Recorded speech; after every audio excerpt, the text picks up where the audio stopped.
Marvel movie I've seen was The Avengers, and let's be honest, that was amazing. You know, that was every comic book fan's dream, to see all those characters on a big screen. $1.5 billion worldwide, and that's how much money Avengers made. That's one of the most successful films of all time.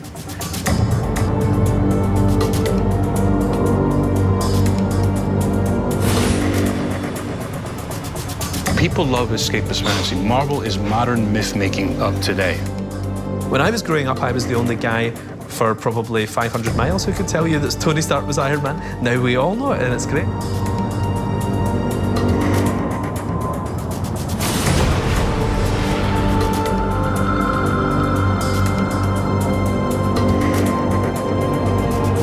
As recently as 2 or 3 years ago, we all sort of lived under the fear that, oh my God, one bad superhero movie is going to happen and the whole Hollywood industry is going to give up and not do it anymore. That's not the case anymore. Now, seeing all these movies, it's sort of like a validation for comic books, because the superhero now has arrived in movies and they're actually doing it very well. We've built up enough positive momentum. Marvel has built up enough positive momentum where I don't know what's going to stop them. Les super-héros règnent aujourd'hui en maître sur Hollywood et la pop culture. Mais il n'y a pas si longtemps, au milieu des années 90, ils ont bien failli être emportés par la folie spéculative de Wall Street. En première ligne, la société Marvel Entertainment. Maison mère de Spider-Man, Iron Man ou encore Captain America, elle fut déclarée en faillite le 27 décembre 1996 avant d'être miraculeusement sauvée pour mieux renaître de ses cendres.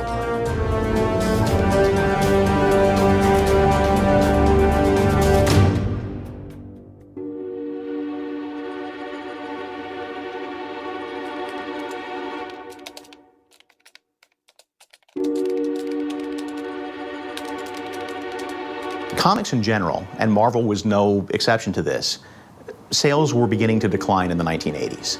1986 was the watershed moment in American comics, because that was the year of Watchmen, of The Dark Knight, and of Mouse. These three comics changed everything about what the American public thought comic books were. The gritty realism and the fact that The Dark Knight was clearly created for an audience of adults, or at least late adolescents, but it wasn't kiddie stuff.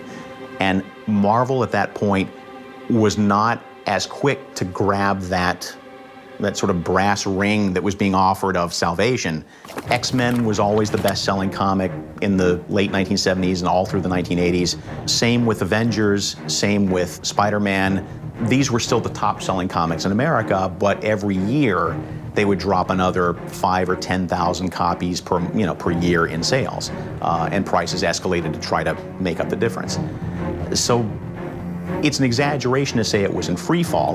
That's not the case, but there was a slide. Well, in order to sell more, we'll do an alternate cover. So there'll be 3 covers and a retailer will order more. Or we'll do a shiny cover, or we'll do something made out of, I don't know, uranium. I don't know. You know, we just put anything on the book that we can maybe get the book to sell more. And it started relying on gimmicks. And when you rely on gimmicks, you start losing the soul of the work. They began trading comics as collectibles, less so than enjoyable, readable periodicals. People were buying cases of Spider-Man #1 by Todd McFarlane as a special collectible. They were buying 100 of these because they thought that someday, years down the road, they'd be able to put their kids through college based on the investment they were making. They treated them as investable collectibles. They treated them as bonds and stocks. But they're not. They're stories. Pilier de la culture américaine depuis les années 40, omniprésente dans les années 60, Marvel capitalise sur ses succès et profite de l'appétit des acheteurs pour augmenter ses tarifs. De 40 cents en 1980, le prix minimum de ses comics grimpe à $1 en 1988. Cette fièvre des collectionneurs attire l'attention du milieu des affaires.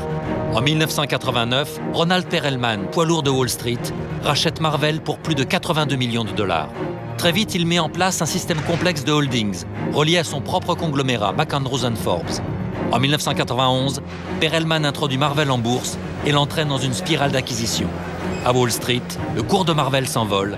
Les super-héros entrent dans le monde de la haute finance. Mr. Perlman is extremely intelligent, a very good investor, who over a period of years had put together what I would call an empire. Also, a man who is not particularly fond of publicity, but runs a very tight ship. He's in control. He analyzes businesses. He looks for growth opportunities, and Marvel was just one part of the empire. Most of the presidents of Marvel weren't interested in comic books. They weren't comic book fanboys. They were just people who were trying to manipulate the stock and ownership and what have you. I had very little to do with Ron Perlman. He had a townhouse and his own entourage, and he did not come down to Marvel. The higher executives like the presidents came to him, and he had no input into the day-to-day comic books or storylines or characters or any of that. He could have cared less. The famous story is that Perlman bought Marvel assuming that Superman was part of the deal, and only finding out afterwards that, oh, by the way, he's another company. They didn't know what they were buying. They just knew that this was a potential profit center for them. And I don't think it really sank in on me at the time, the impact that Ron Perlman buying Marvel Comics had and was going to have. At that point, it just seemed like, oh, well, at least there's some money in the coffers, at least somebody's taking care of the company. But I and many of my fellow freelancers sort of saw, as the months and the years went on, that suddenly major Wall Street corporations and major money players were treating the companies the same way we treated the comics in the 1990s, as collectibles. The idea that they weren't buying these companies because they wanted good comics to come out. They even cared about the characters. The comic book editors that reported to me, really, I allowed them to think that we were in the business of publishing comic books. But we were really in the business of intellectual properties. And the idea was that to publish the comic books, you kept the characters alive, the 5,000 or so Marvel characters, and you kept the copyrights and trademarks alive, and you kept them in front of the public so that we could sell lunchboxes and bed sheets and movies and TV shows. That's where the big money was. Well, there's the dire situation from the financial point of view. The business plan had been for Marvel to continue to buy companies like Panini, cash flow, no growth. So we bought a whole series of companies that had cash flow and no growth.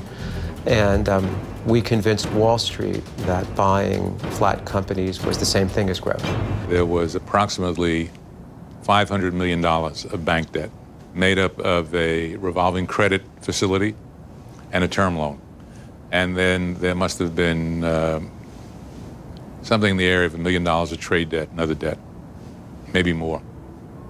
But the bank debt was secured. They had liens on essentially all of the assets of entertainment and entertainment subsidiaries, including the foreign companies, Panini. So the bank group basically had liens on all of the operating assets.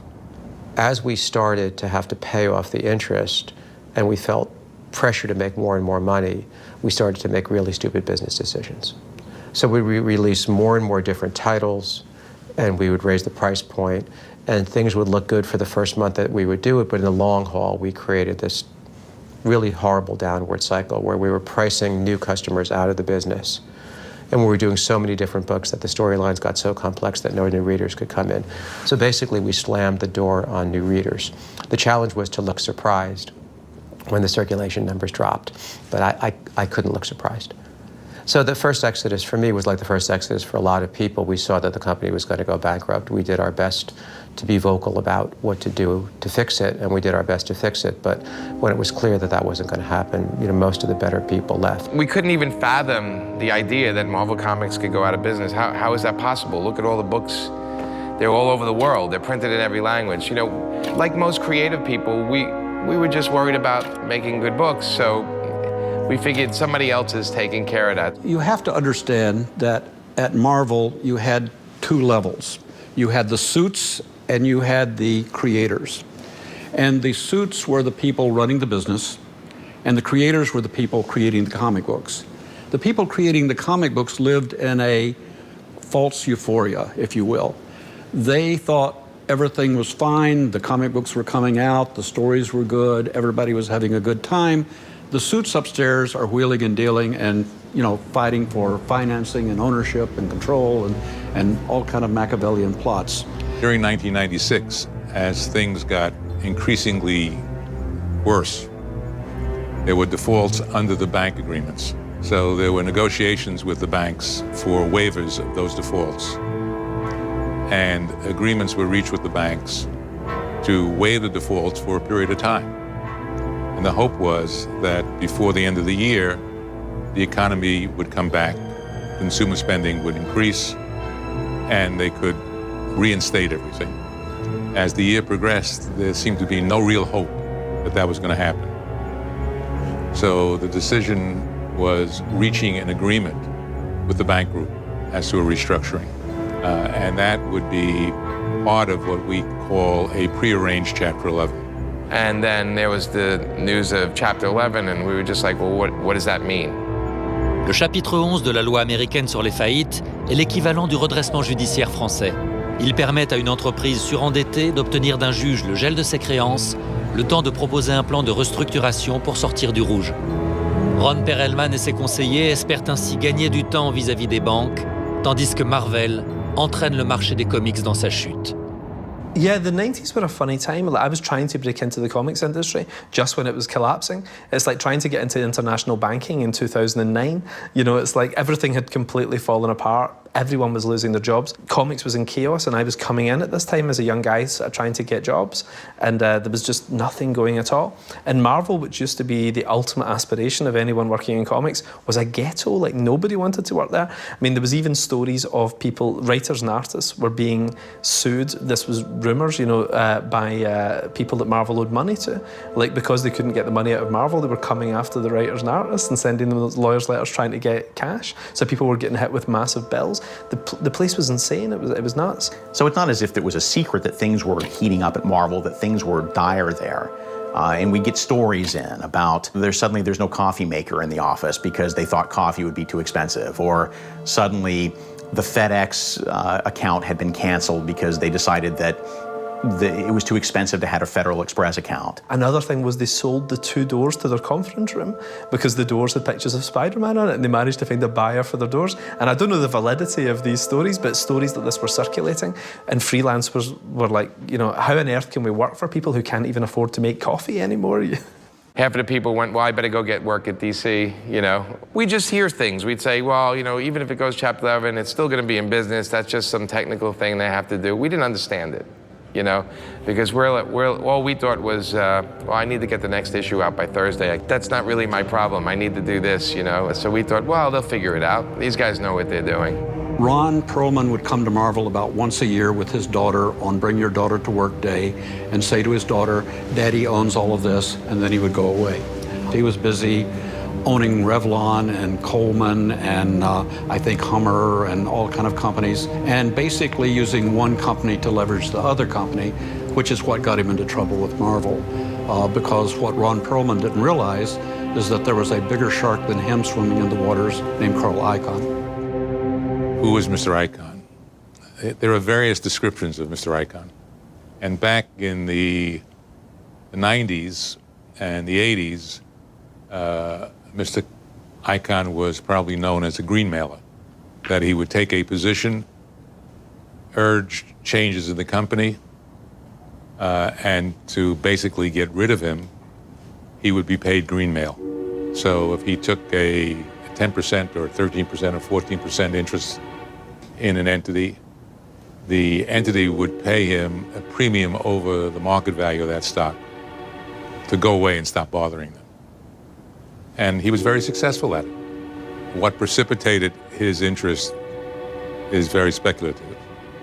My own guess is that he read the proposed disclosure statement, noticed that Mr. Perlman, through his companies, was going to infuse another $365 million, and probably came to the conclusion that if Mr. Perlman was going to put in that kind of money, there must be something here that he knows about that nobody else knows about, and it might be worth his investment. So he became active in the Chapter 11 case. Now there is an even more supreme struggle for the fate of Marvel. But it is like for us, it is as if we were watching Galactus and the Silver Surfer slug it out above our heads in the skies above, and we are just ordinary mortals. That is the scale at which the battle is going on. We have no control over it, but we want to see what's happening next because our jobs and livelihoods depend on it. Entre les titans Ron Perelman et Carl Icahn, la guerre pour le contrôle de Marvel est déclarée. Au fil des mois, Icahn a racheté le tiers de la dette du groupe. S'il obtient plus de 50% du capital de Marvel Entertainment, il pourra imposer son propre conseil d'administration. Il ignore qu'en coulisses, un outsider s'apprête à entrer dans l'arène. Toy Biz, la filiale jouet de Marvel, dirigée par le financier Ike Perlmutter et son responsable créatif, Avi Arad. I was always a storyteller. I find that it made life easier. Developing toys is very much like developing a show or a movie. To tell a story, you have to find a reason why would someone want to play with it. When we started talking about Toy Biz, that I believe initially bought it for liquidation, just to take it apart and sell it in pieces. And then I noticed that he has rights for Marvel. Wait a second. This little company have the rights for the whole Marvel library for toys. That's unbelievable.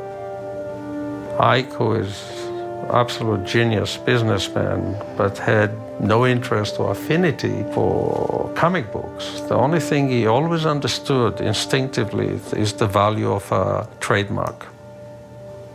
Ron Perlman had done a deal with Ike Perlmutter where he got 25% of ownership of Toy Biz, but it had extra voting rights that were equivalent to about 76% or so.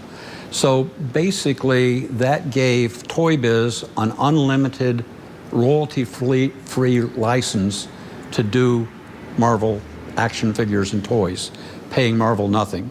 But in return, Perlman got controlling ownership. So it was a very sweet deal. They made toys and paid no licensing fee. So in order to protect that, they had to be the winners or else they would have lost their business. Keep in mind, while we're talking about a lot of money, this lot of money was chump change to Ron Perlman and even less money to Carl Icahn.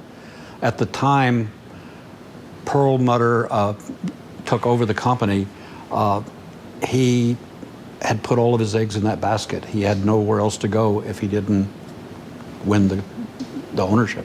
It became a David and Goliath because between Carl and Ron Perlman, there was power, a lot of influence on Wall Street.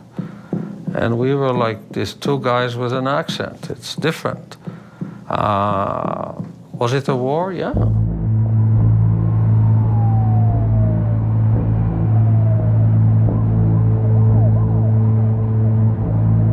So I suggested that it would be a good idea if all of the parties could get together and see if we could resolve this in some amicable way. So we had this meeting, which was very well attended by a great many lawyers, and all of the banks were at the meeting. And Mr. Icahn came with some of his associates. And the meeting started off, like most meetings, people express their opinions, and the sound volume began to rise. And then at some point in the meeting, the senior bank officer from JP Morgan got up and said, well, it's a very interesting discussion here, but I represent the banks, and we have $600 million at stake here, and I want to know how that's going to get paid. And Carl Icahn looked at him and said, who are you? And Mr. Repko explained who he was again, and Mr. Icahn said, if I need comic relief, I'll turn on my TV set, which got Mr. Repko very upset. And Repko said, I don't have to put up with this. And he slammed down the lid on his attaché case. And with that, the other 6 or 7 banks did the same thing. And they all got up and walked out. So now we were left in a meeting without the banks. And the meeting broke up in disarray. And nothing was accomplished. Juin 1997, la justice approuve le plan de Carl Icahn et l'autorise à devenir actionnaire majoritaire des 3 holdings administrant Marvel. Prochaine étape pour Icahn, contrôlait la société opératrice Marvel Entertainment. Au bout de 6 mois de conflit, Ron Perelman réalise qu'il a plus à perdre qu'à gagner dans cette bataille et décide d'abandonner. Carl Icahn, qui n'a toujours pas remboursé les banques, estime désormais avoir tous les droits sur Marvel. When Carl Icahn was taking over the company, he summoned us up to his office. He had about 150 of his closest advisors sitting around the table, as well as people standing around the walls. And I sat at the head of this conference table, caddy corner with Carl Icahn at the top. And we put our heads together, and I explained to him how comic books work. And we talked back and forth, buzz, buzz, buzz, buzz. And that was his introduction into what he had just taken over. Well, listen, Carl is a businessman. It could have been a comic book company, it could have been a bra company, it could have been, I don't know, a chair company. For him, part of the ability of Carl Icahn, who is unfortunately very, very good in what he does, is that he doesn't fall in love with anything. I think if he looked at the comic book business and say, well, it's really a suffering business, he may have just closed it. I said, we have the characters, we don't need the books. Yeah, you need the books because that's the Bible. It's the keepers of the flame. And you look at Comic Con, 150,000 keeper of the flames, right? It was a time where Marvel had to be run by people who really cared about Marvel. It was more than a balance sheet. It was a culture. If Marvel had collapsed, the whole comic book industry would have collapsed.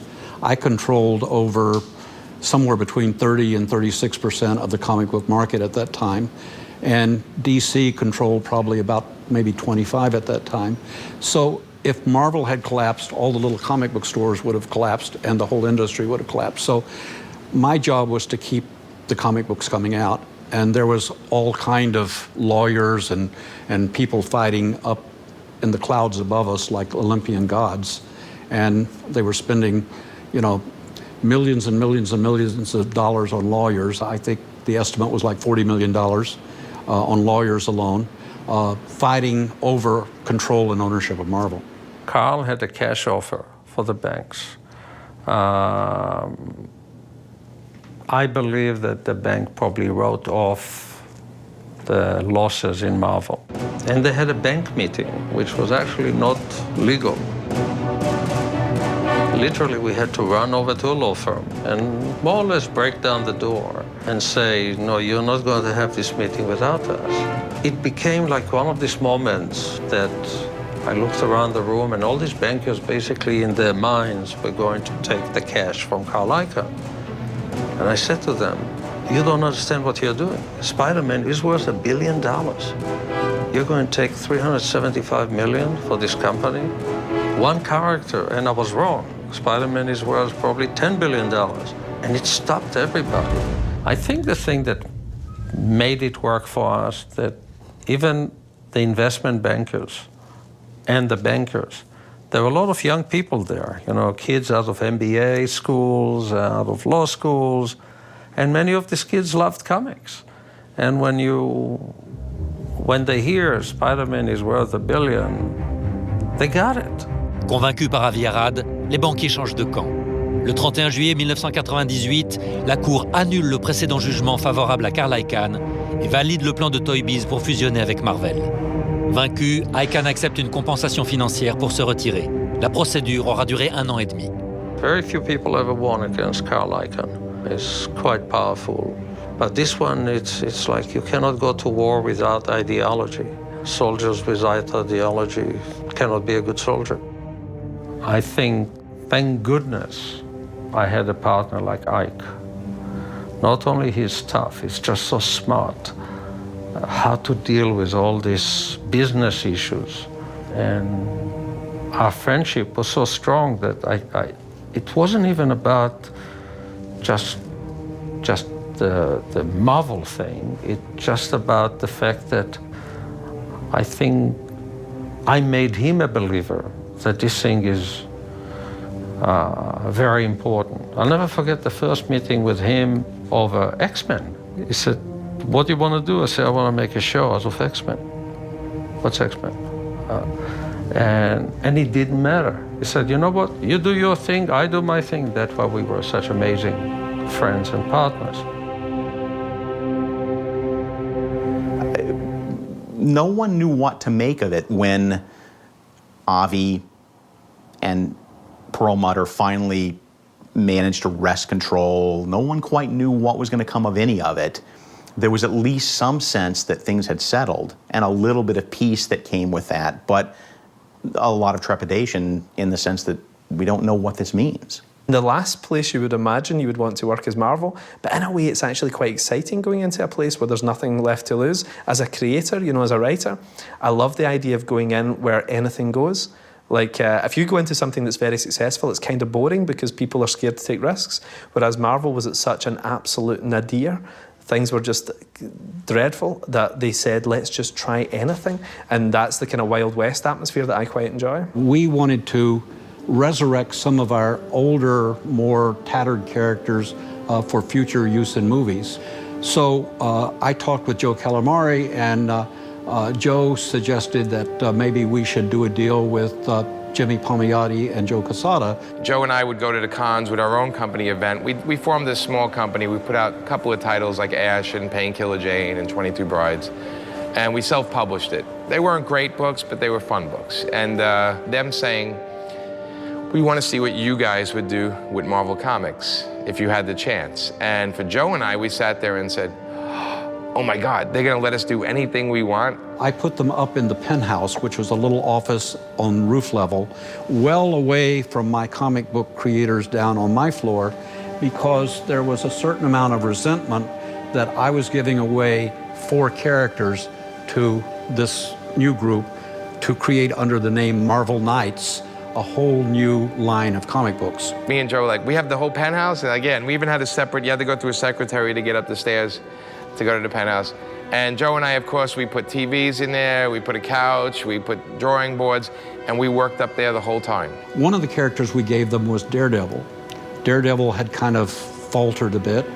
And so Joe and Jimmy went out and hired Kevin Smith, the director, to write the first 8 issues of a new Daredevil line.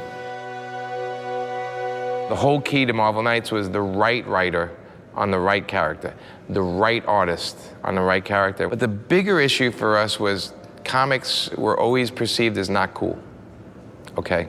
So you would never go in a bar and a girl goes, hi, what do you do for a living? You'd never say, oh, I make comic books. Okay, you might as well say, I'm a puppeteer. You know, the girl's just gonna walk the other way. You know, it's just not, wasn't cool. And we said, well, if we're 2 cool guys and we're doing this cool job, we have to convince everybody else it's a cool thing. So bringing in Kevin, we said, okay, well, this is a film guy who loves comics. And all of a sudden, Kevin's on talk shows going, yeah, I'm writing Daredevil. It's Marvel Knight books, it comes out in September. So all of a sudden, people who never even thought of looking at a comic were saying, well, Kevin Smith's writing it, let me at least check it out. So our thing was to get it to a broader audience. And because of that cachet, we sold a lot of copies, and that brought Daredevil back to the forefront, where we were able to sell a Daredevil movie. Now, I apologize that Ben Affleck didn't do that great a job, but we did get a movie. That was one of the first kind of Marvel movies that we got by doing that. Having Kevin there in the launch of Marvel Knights, having us doing like MTV and all these different shows, I think was the actual start where Hollywood started to come in, to make its way into comics, where all of a sudden, if Kevin Smith is a filmmaker and he's interested in this, maybe they'd be interested in making more movies, or maybe another filmmaker wants to write a book, or a guy who's a screenwriter wants to write a comic. I remember I was at a party with Spike Lee and Wesley Snipes, and Wesley Snipes came up to me and said, Jimmy, come outside, I want to talk to you. And he's like, I want to be the Black Panther. Can you make that happen for me? So all of a sudden, people in Hollywood want to be the characters they grew up with. It was an exciting time because we thought, well, you know what? The company's having whatever issues it's having, yet we're getting this positive press, we're making some money, and we're also getting guys, you know, actors that want to be involved and filmmakers that want to be involved. And at the same time, Avi's running around putting together deals. You know, we're doing the work on our comics, so we're doing what we're supposed to do is bring attention to the comics, and Avi's out there able to make deals based on the fact that people are getting more attention now to these characters, and eventually this is the thing that would actually take Marvel and put it in a great place, in a powerful place, and in a place it deserved to be. My biggest issue at the time was that if you want to unleash the value, we have to go to Hollywood. The X-Men show did fantastic, and one of the things it did so great was a household rating, which cannot come just from the kids. So it was very clear that you had teenagers and students watching the show. It was actually at 11:30 in the morning, which is perfect for teenagers. And it took a lot of convincing to get Fox to make the movie. I started working with Bryan Singer as his assistant. So it was right before Usual Suspects came out. And Bryan he didn't grow up a comic book fan. He was a big science fiction fan. He had the concept of what most people had about comic books, was that it was guys running around in their underwear and there was no deeper themes. So I said, no, it's not like that. It's Malcolm X and Martin Luther King and the next wave in human evolution. And what if sometime next week there's a story on the news that there's a new level of humanity on the planet? Would we say, oh my God, our children are going to be stronger and better, they're going to deal with global warming and nuclear proliferation and make a better planet? Or would we react with fear in that Darwinian sense? And he's like, wow, okay, I like that. Marvel at that time, even though they had sold the rights for X-Men to Fox, they still had approval rights over anything that would violate the integrity or damage their copyright on the character. So we needed to get the approval of Marvel in the direction we were going to go. So went over to Marvel and met with Avi Arad and Stan Lee. And for a kid who grew up, who has 30,000 comic books, who waited for comic book day, I got to meet the Pope, you know? And Stan Lee, to any comic book fan, is the Pope. And we basically told him what we wanted to do, which was really go back away from what X-Men was doing in the comics with Age of Apocalypse, and really rooted in that Byrne, Claremont, it's a school era. So July of '96, Bryan and I wrote the treatment together. And then through 4 long and hard years, we went through development, production, and release in July of 2000. D'un bout à l'autre des États-Unis, Marvel renaît de ses cendres. À Los Angeles, Avi Arad, promu directeur de création du groupe, négocie les futures adaptations cinéma. À New York, le PDG Ike Perlmutter appelle à la rescousse Bill Jemas pour redresser les finances de la branche édition. Avec Joe Quesada comme directeur éditorial, Jemas procède à plusieurs licenciements, mais surtout, il organise le renouveau artistique de la société. And it was spectacular. Quesada and Bill Jemas, who had come from another arm of trading card publishing or whatever, we didn't know what to make of that alchemy. But oh my God, they set the comics on fire. Well, Bill Jemas actually had a very, very interesting idea whenever he suddenly became president of Marvel, which was to start the books over again from scratch. And it was very, very clever actually, because there had been 50 years of continuity that made it almost impossible to read the books, because to understand this issue of Spider-Man, you had to have read this issue of X-Men 4.5 years ago and everything. It was just almost impossible for regular readers to just come in. It was starting to appeal to a very niche audience. We created the ultimate line, which rather than being written like a soap opera where each issue related to the past issue, they were written 6-issue story arcs. So we would go to a writer and ask them to write Ultimate Spider-Man or Ultimate X-Men as if they were writing a movie, as opposed to if they were writing a comic book. We all thought was an incredibly stupid idea, because we were hidebound to what had come before. And we were all of the feeling of, well, how do you do it better than Stan Lee and Steve Ditko? Well, you don't do it better, you do it differently. You do it for a new time. You do it for a new audience. Fortunately, there were a handful of writers, most notably Brian Bendis and Mark Millar, and Joe Quesada, who was running an imprint called Marvel Knights, who may not have quite believed that was going to work, but liked me enough personally to hope.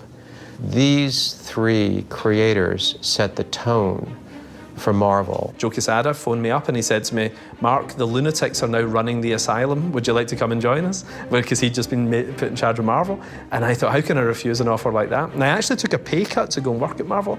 I took a 30% pay cut to go and work at Marvel because I just thought, this looks quite exciting. You know, this is like going into Iraq after the place has been bombed or something. You know, the place is just, it's nuts. It's a good, or being an oligarch rising up in Russia, you know, after the fall of the KGB.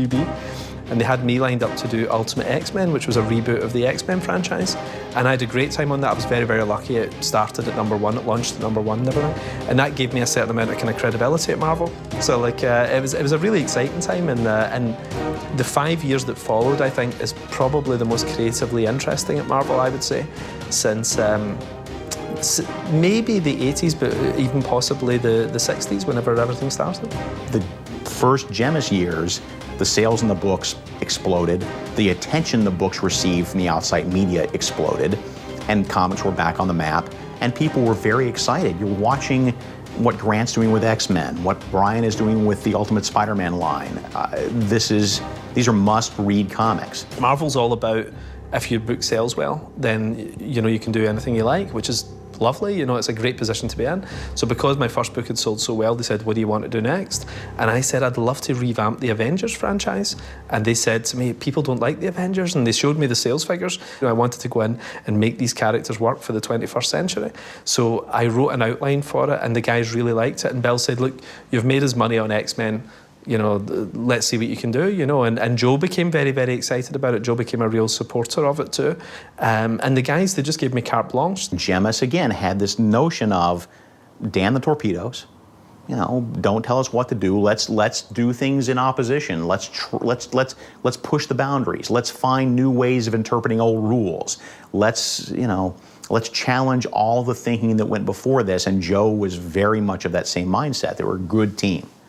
And that momentum, that energy, really created a new Marvel renaissance in the early 2000s.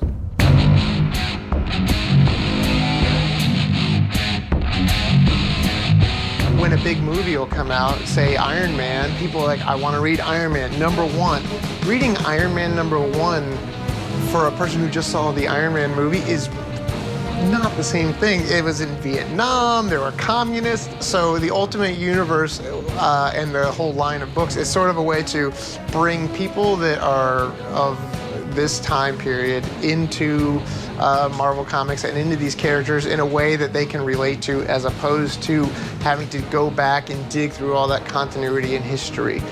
So with the Ultimate books, one thing that you can kind of compare it to is the way the Marvel movies are nowadays, like the first movies where they're origin stories, where you're gonna see stories that are somewhat familiar to the actual original story, but they've been updated, they've changed. You know, an X-Men movie, the very first X-Men movie was like the stepping stones for all comic book movies, not just Marvel movies. X-Men was like this, these characters can be real, this world can feel real, and this is how we're gonna do it. X-Men was, I think, the first movie for my generation, our generation, that younger generation at the time, which really took comic books seriously. X-Men was the first step towards being able to do Spider-Man, being able to do Captain America, being able to do Iron Man. That was the seed from which the whole Marvel movie universe sprung. Well, I think the first X-Men showed two things. One, you could make these movies cheap with almost nobodies or very, very low voltage stars in them. Hugh Jackman was not the most well-known guy when that movie came out. You know, Halle Berry as Storm was not the most well-known actress, certainly hadn't been an Oscar-winning actress at that point. And secondly, you could make them that they appeal to all genres and demographics. Yet those movies were able to make enough. They were able to make enough, they were able to capture the attention of the public, and they were able to inject what had been a relatively minor comic book series in the general landscape. Comic book fans knew who X-Men was, but the general public were not very familiar with the X-Men. You know, it was interesting. Avi had told me that the success, and this was the week before we're supposed to open, and he said, if X-Men doesn't do well, Sony's not going to greenlight Spider-Man. Fortunately, we did, you know, amazing that weekend. And that Monday, there's a big announcement in Daily Variety of Spider-Man getting its green light. We see Spider-Man. Oh my God, they got it. This was the first time anyone had done a Marvel property on television or the movies where they weren't embarrassed by the source material. In fact, they embraced the source material and they made what was in the comics that we loved work. Were there changes? Yeah, there's always going to be changes when you move anything from one medium to another. You have to. But oh my God, they got it right. That's Uncle Ben. That's the speech. With great power comes great responsibility. He's sewing his own costume. He's fighting a wrestler. There's the burglar that he doesn't stop to save his uncle. All the beats were there. All the magic moments were there. We all walked out of it knowing if this is the approach they're going to take, then this is going to work. And we all held our breath that weekend because if that movie had failed, that would be it. There'd be no more superhero movies. And that was the turning point. The Spider-Man movie being as good as it was, that opened the door for everything. Spider-Man rapporte plus de 800 millions de dollars dans le monde, rien qu'en salle. Hollywood reçoit le signal, les super-héros attirent les foules. Et grâce au progrès des effets numériques, tout devient possible. Entre 2002 et 2007, 5 studios sortent une quinzaine de films adaptés des licences Marvel. Mais les faibles royalties reversées sur les bénéfices poussent Arad et Perlmutter à changer de stratégie. Plutôt que de laisser Hollywood adapter son catalogue, Marvel reprend un contrôle absolu sur les films via sa nouvelle filiale Marvel Studios. Arad et le président de Marvel Studios, David Meisel, obtiennent de la banque Merrill Lynch un prêt de 525 millions de dollars pour produire une dizaine de films. The Spider-Man movies made what? The first two made $1.6 billion. Marvel only made $75 million on that deal. So that wasn't acceptable to Perlmutter. That wasn't acceptable to Rod, and especially Meisel. So they figured out a way to get this line of credit so they can make their own movies out of their own characters on their own terms, which is what everybody in Hollywood chases these days. I felt very strongly that we needed to start with familiarity. And Hulk was in Universal, and it was an opportunity to start over, and that's how I went after Louis Leterrier and what it took to get him, and finally got him, and he'll always say, and then you left me. Au départ, Marvel Studios n'existait pas, c'était Marvel, c'était vraiment une idée de faire quelque chose de différent au sein de ce système américain, et donc de faire un prêt vraiment comme un film indépendant, mais à hauteur de 580 millions, pour faire 2 films, pour faire Iron Man et Hulk, de rebooter Hulk sans faire une origin story, essayer de respecter le film d'Ang Lee, mais d'en faire quelque chose de différent, tout en réintégrant Hulk à l'intérieur de l'univers Marvel et puis dans la suite logique de ce qu'on voulait faire, et Avi et Kevin, c'est-à-dire créer les Avengers en fait. Et ça depuis le départ, on le sait. Was it a strategy? Yes. Was it a strategy that worked? Yes. The first Iron Man movie has a lot more jokes than it has him in the outfit. Because they're playing for something. They're playing for type. They're playing with that character, that improbability that Downey has, that made it seem so accessible. That was a lot of what led to that success. Were they smart with a second-tier character? Of course. Were they really smart insofar as by that secret ending, they knew that they were kind of planning something bigger? Yeah. Was it a Stalinist 5-year, 10-year plan? I don't know. Arad always had a vision that the future of Marvel laid in movies, okay?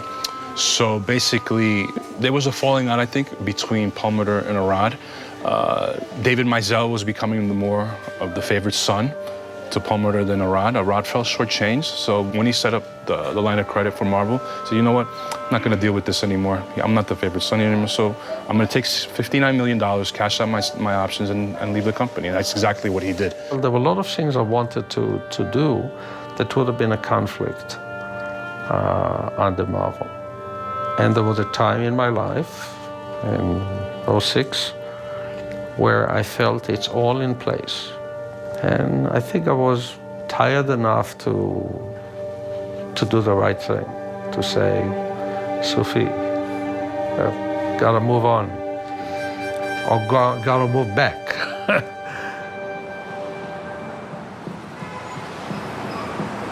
The good news is Marvel was saved. The bad news is we've been saved by Dr. Doom, and he controls now. Ike, if you meet him, is a very short guy who dresses very snappy in a very slick little suit. And he came around and was introduced to everybody. And then people started disappearing. He did away with the free coffee. He canceled the Christmas party. He started haranguing people for Xeroxing on only one side of the paper. He's a very tight with the nickel kind of guy. It's a true story. He would go through the halls and he would look at people's offices and he would look for paper clips on the floor and he would pick them up and hand them back to you and insist that you not waste his money this way. He would literally go around looking for paper clips on the floor to reuse. This is the level of respect that the editors felt they were getting. That's absurd. This is, talk about feeling micromanaged. I think have just one photograph of him ever be found. If you Google Ike, you will find this one photo that I think was taken in 1989 or something like that, and that's an incredible feat. Je l'ai vu une fois à l'avant-première d'Iron Man avec une perruque bouclée, des lunettes de soleil et une fausse moustache. Il était au 10e rang en train de manger du popcorn. Steven Broussard, qui était le coproducteur, est arrivé et a fait « Regarde, c'est Ike !» Il y a des légendes, c'est à l'intérieur de Marvel, il y a des légendes. Il dit, attends, Ike porte toujours un pistolet sur lui, toujours, chargé. Tu dis, ah, pourquoi? Ike Perlmutter reste seul maître à bord. Grâce au triomphe mondial d'Iron Man, Marvel Studios s'impose définitivement à Hollywood. Entre 2002 et 2008, le chiffre d'affaires du groupe a quasiment triplé.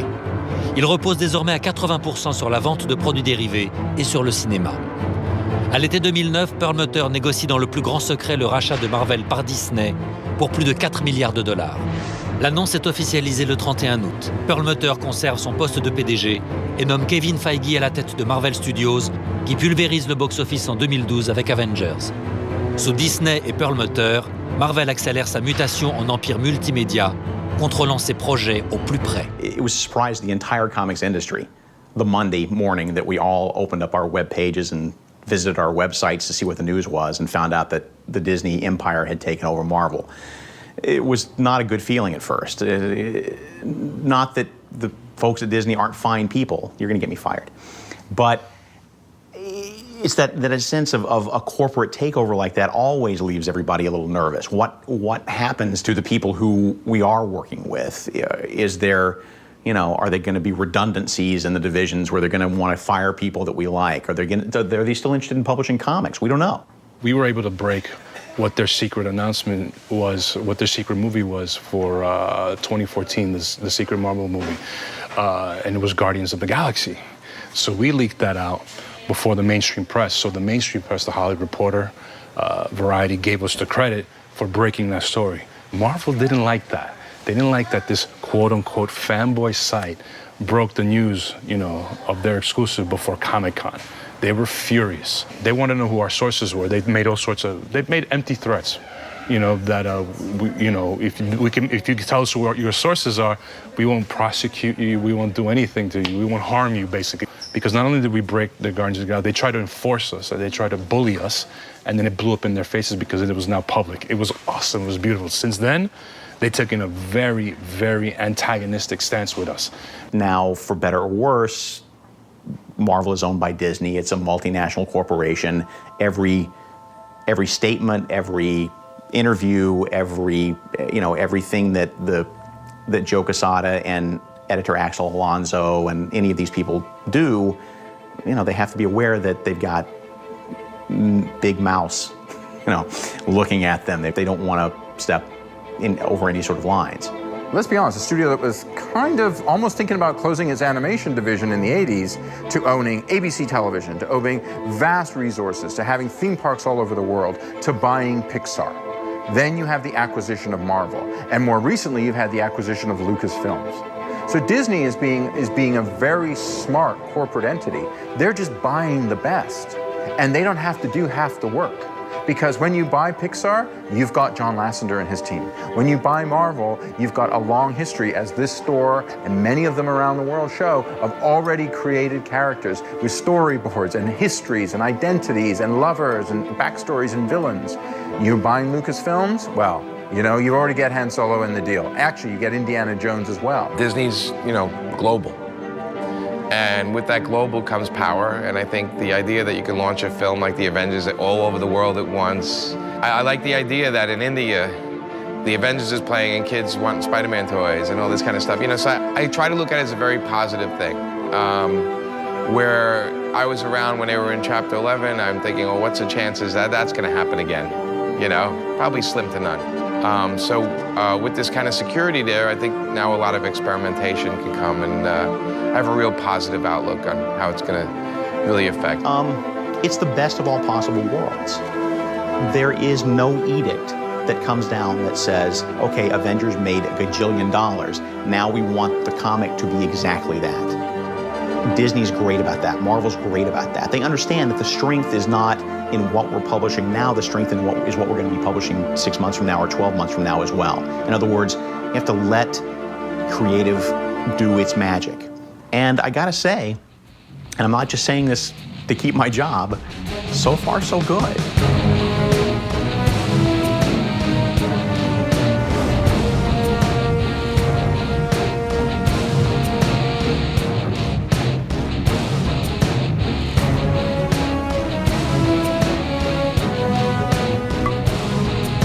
Tout de suite, l'association explosive des McLean père et fils. Die Hard, Belle journée pour mourir avec Bruce Willis.